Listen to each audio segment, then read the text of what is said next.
à tout le monde. Nous sommes 3 chercheuses de l'Université de Neuchâtel et nous menons un projet de recherche qui s'intéresse au rôle des marchés dans l'espace public en Suisse. C'est un projet de recherche européen, mais nous travaillons sur les marchés en Suisse. Nous nous intéressons pour un groupe très particulier, notamment les marchands itinérants.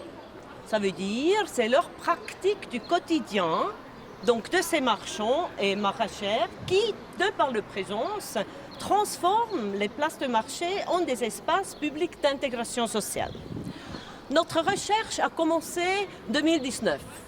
Puis la pandémie est arrivée et tout était bouleversé. Comme vous le savez, les marchés étaient fermés.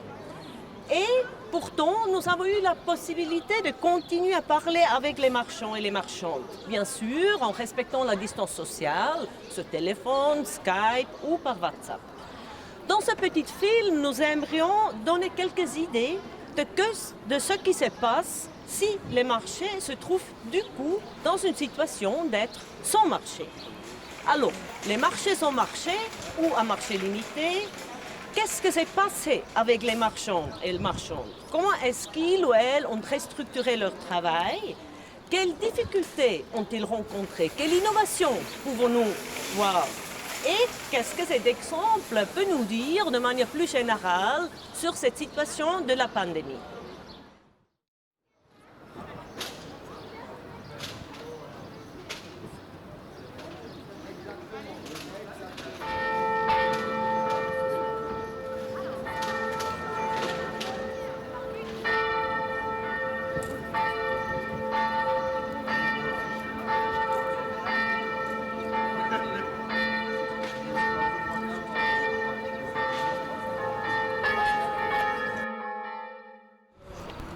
Voilà, nous nous trouvons donc sur la place de marché. On voit bien qu'il y a un marché, mais de manière extrêmement réduite. Et j'aimerais poser une première question à Johanna. On avait une interlocutrice qui nous a dit au téléphone, je cite, « Le marché est comme un espace de vieux dinosaures qui est là, au milieu de nos villes super modernes. »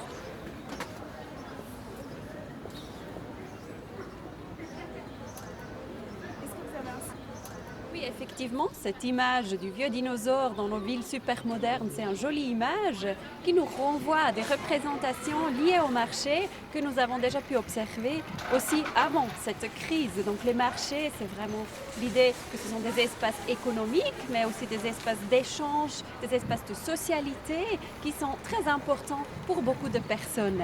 Après, quand nous parlons marché, il faut aussi différencier les différents types de marchés que nous avons en Suisse.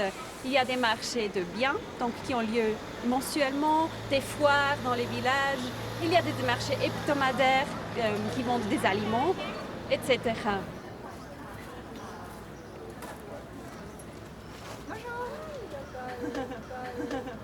Donc, effectivement, ces marchés, ils ne sont pas seulement des lieux d'échange, des lieux de sociabilité, mais aussi des lieux de travail. Maintenant, quand le Conseil fédéral a annoncé la fermeture des marchés, effectivement, pas mal de personnes ont perdu leur possibilité de vendre, de travailler. Après, il y a des autres personnes, typiquement des maraîchers, qui ont pu continuer dans d'autres circonstances en utilisant pas mal de stratégies très différentes de vente.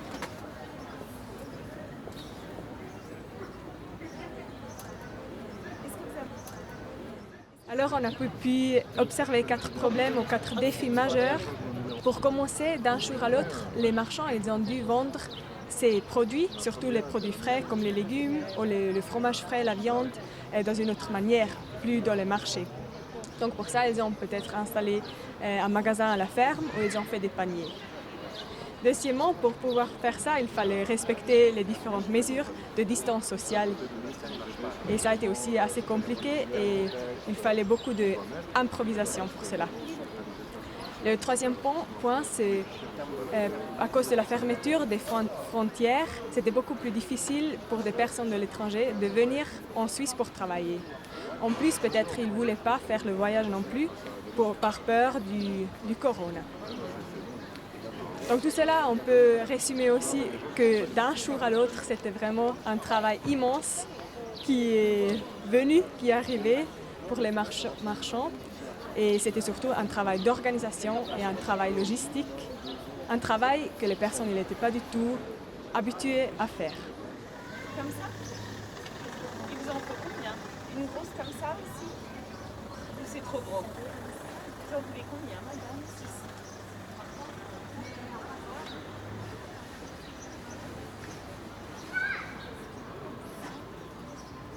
Comme ça?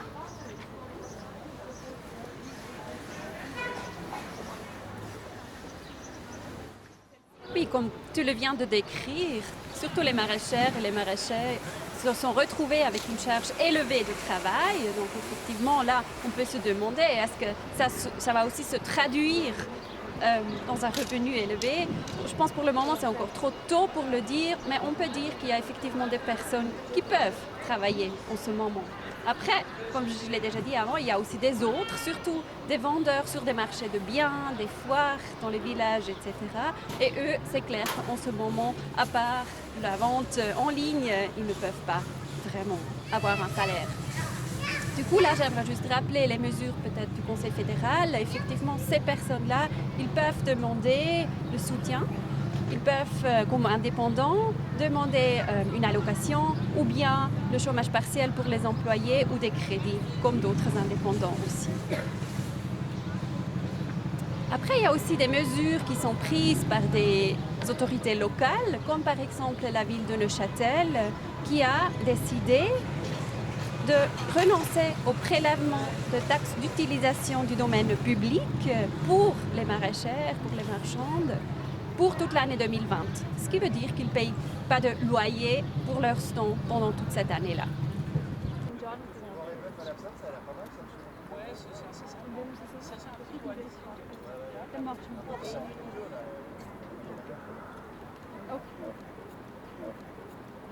Maintenant, pendant ces temps, c'était vraiment frappant et très très intéressant de pouvoir observer qu'il y a une grande solidarité entre les différents marchands. Par exemple, on s'aidait si quelqu'un avait besoin d'une main ou un conseil pour, par exemple, faire des paniers.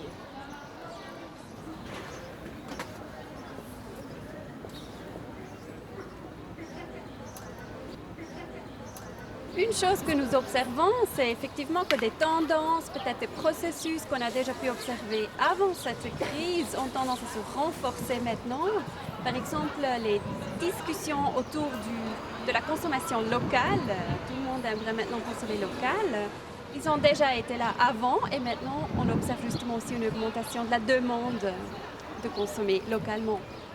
Ces tendances-là peuvent se renforcer en ce moment. On observe que le discours autour de la localité peut aussi devenir un peu réducteur quand c'est le côté nationaliste qui est plutôt souligné, tout en oubliant que pas seulement beaucoup de produits que nous consommons venant d'ailleurs, mais aussi une partie des travailleurs qui vient d'ailleurs. Une deuxième chose qui me semble importante par rapport à l'avenir, c'est justement cette différenciation entre les différents types de marchés. Donc on a l'impression que par rapport au marché alimentaire, la demande va continuer et aussi l'offre.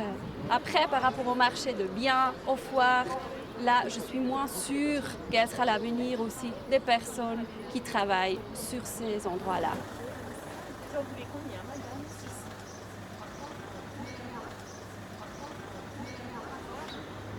Bon, en fait, je pense que cet exemple peut nous renseigner beaucoup des choses sur la pandémie, mais je vais me limiter à mentionner 4 qui me semblent extrêmement importantes. La première chose, c'est ce potentiel d'innovation énorme qu'on a pu observer et c'est quand même une chose qu'on a pu observer dans plusieurs champs dans notre société. Donc les gens ont commencé à bricoler, à inventer de nouvelles choses, mis en place de nouvelles structures, etc. Je pense que ça vaut la peine aussi d'être encore plus analysé. Deuxièmement, ce qu'on a pu observer ici dans ce cas, c'était la production de solidarité. On pourrait même dire qu'on pouvait observer un genre de communauté de destin qui s'est formée lorsqu'on était vraiment en plein de crise. C'est aussi un phénomène qu'on a pu observer dans plein de différents champs dans notre société.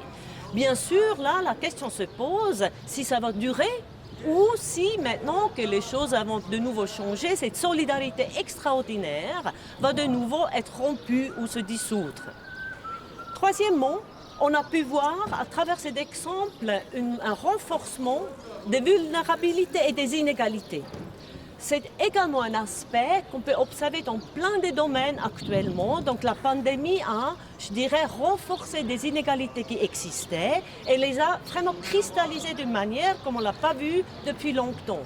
Soit en termes de classe sociale, soit en termes de genre, mais aussi par rapport à la migration.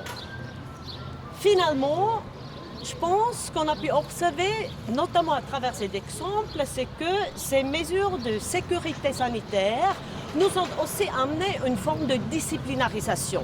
Vraiment dans un sens de Foucault, bien sûr, qui ont en fait cette disciplinarisation qui a bouleversé totalement les rapports sociaux dans notre société. Bien sûr, c'était nécessaire, ces mesures, mais si on regarde le marché, c'est clair que la sociabilité dans l'espace public est une caractéristique clé de ces marchés. Et la question qui se pose actuellement, c'est effectivement quels seront les impacts à long terme sur les rapports sociaux de cette disciplinarisation qu'on a vécue ces dernières semaines.